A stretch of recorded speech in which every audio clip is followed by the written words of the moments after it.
Bacaan liturgi Minggu 20 Maret 2022, hari Minggu Prapaskah ketiga. Bacaan dari Kitab Keluaran. Di tanah Midian, Musa biasa menggembalakan kambing domba Yitro, mertuanya, imam di Midian. Sekali peristiwa, Musa menggiring kawanannya ke seberang padang gurun dan tiba di gunung Allah, yakni Gunung Horeb. Lalu malaikat Tuhan menampakkan diri kepadanya dalam nyala api yang keluar dari semak duri. Musa melihat-lihat dan tampaklah semak duri itu menyala tetapi tidak dimakan api. Musa berkata, "Baiklah aku menyimpang ke sana dan menyelidiki penglihatan yang hebat itu. Mengapa semak duri itu tidak terbakar?" Ketika dilihat Tuhan bahwa Musa menyimpang untuk memeriksanya, berserulah Allah dari tengah-tengah semak duri itu kepadanya, "Musa, Musa." Musa menjawab, "Ya Allah." Lalu Allah berfirman, "Janganlah mendekat, tanggalkanlah kasut dari kakimu, sebab tempat di mana engkau berdiri itu adalah tanah kudus."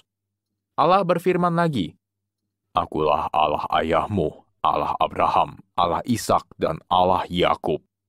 Musa lalu menutupi mukanya sebab ia takut memandang Allah. Lalu Tuhan berfirman, "Aku telah memperhatikan dengan sungguh kesengsaraan umatku di tanah Mesir, dan aku telah mendengar seruan mereka yang disebabkan oleh penggerah-penggerah mereka. Ya, aku mengetahui penderitaan mereka, sebab itu aku telah turun untuk melepaskan mereka dari tangan orang Mesir." Ketika Allah mengutus Musa untuk membawa umat Israel keluar dari Mesir, Musa berkata kepada Allah, "Tetapi apabila aku menemui orang Israel dan berkata kepada mereka, 'Allah nenek moyangmu telah mengutus aku kepadamu,' dan mereka bertanya kepadaku, 'Siapakah namanya?' Apakah yang harus kukatakan kepada mereka?"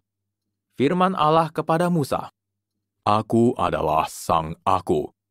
Lalu Allah melanjutkan, "Katakanlah kepada orang Israel itu, Sang Aku telah mengutus aku kepadamu." Firman Allah pula kepada Musa, "Katakanlah ini kepada orang Israel, Tuhan Allah nenek moyangmu, Allah Abraham, Allah Ishak, dan Allah Yakub telah mengutus aku kepadamu. Itulah namaku untuk selama-lamanya, dan itulah sebutanku turun-temurun." Demikianlah sabda Tuhan, syukur kepada Allah. Tuhan adalah pengasih dan penyayang. Tuhan adalah pengasih dan penyayang. Pujilah Tuhan, hai jiwaku. Pujilah namanya yang kudus, hai segenap batinku. Pujilah Tuhan, hai jiwaku. Janganlah lupa akan segala kebaikannya. Tuhan adalah pengasih dan penyayang. Dialah yang mengampuni segala kesalahanmu, yang menyembuhkan segala penyakitmu. Dialah yang menebus hidupmu dari liang kubur dan memahkotai engkau dengan kasih setia dan rahmat. Tuhan adalah pengasih dan penyayang.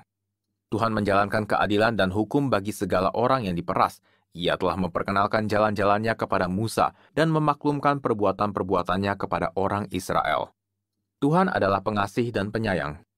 Tuhan adalah pengasih dan penyayang, panjang sabar dan berlimpah kasih setia. Setinggi langit dari bumi, demikianlah besarnya kasih setia Tuhan atas orang-orang yang takwa kepadanya. Tuhan adalah pengasih dan penyayang. Bacaan dari surat pertama Rasul Paulus kepada jemaat di Korintus.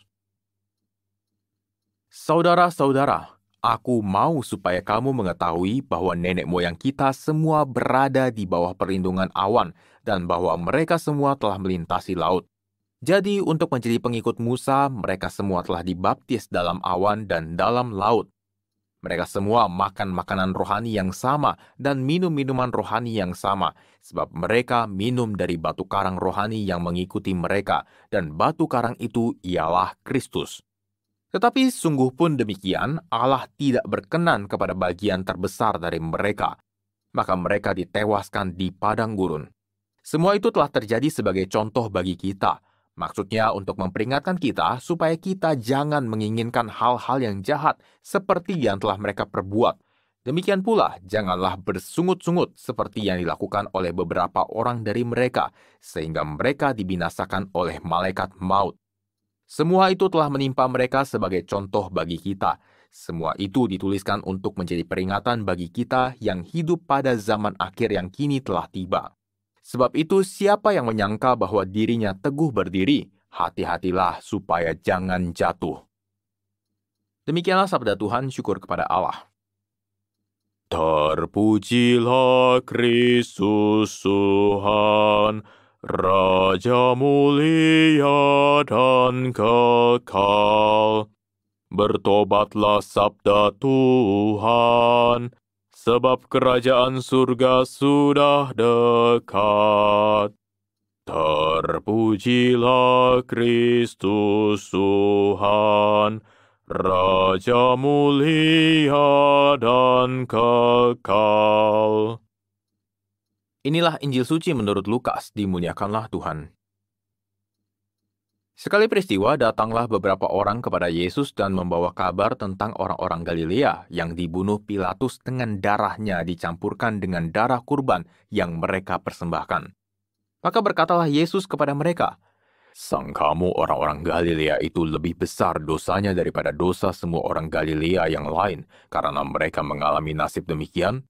Tidak, kataku kepadamu.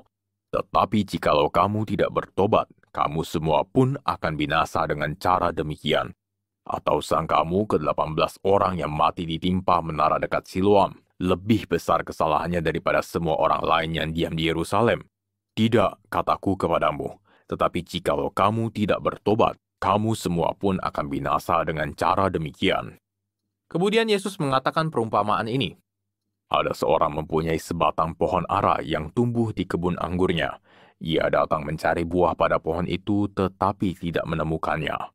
Maka berkatalah ia kepada pengurus kebun anggur itu, "Sudah 3 tahun aku datang mencari buah pada pohon ara ini, namun tidak pernah menemukannya. Sebab itu tebanglah pohon ini. Untuk apa pohon ini hidup di tanah ini dengan percuma?" Pengurus kebun itu menjawab, "Tuan, biarkanlah dia tumbuh setahun ini lagi. Aku akan mencangkul tanah sekelilingnya dan memberi pupuk kepadanya. Mungkin tahun depan akan berbuah. Jika tidak, tebanglah." Demikianlah sabda Tuhan, terpujilah Kristus.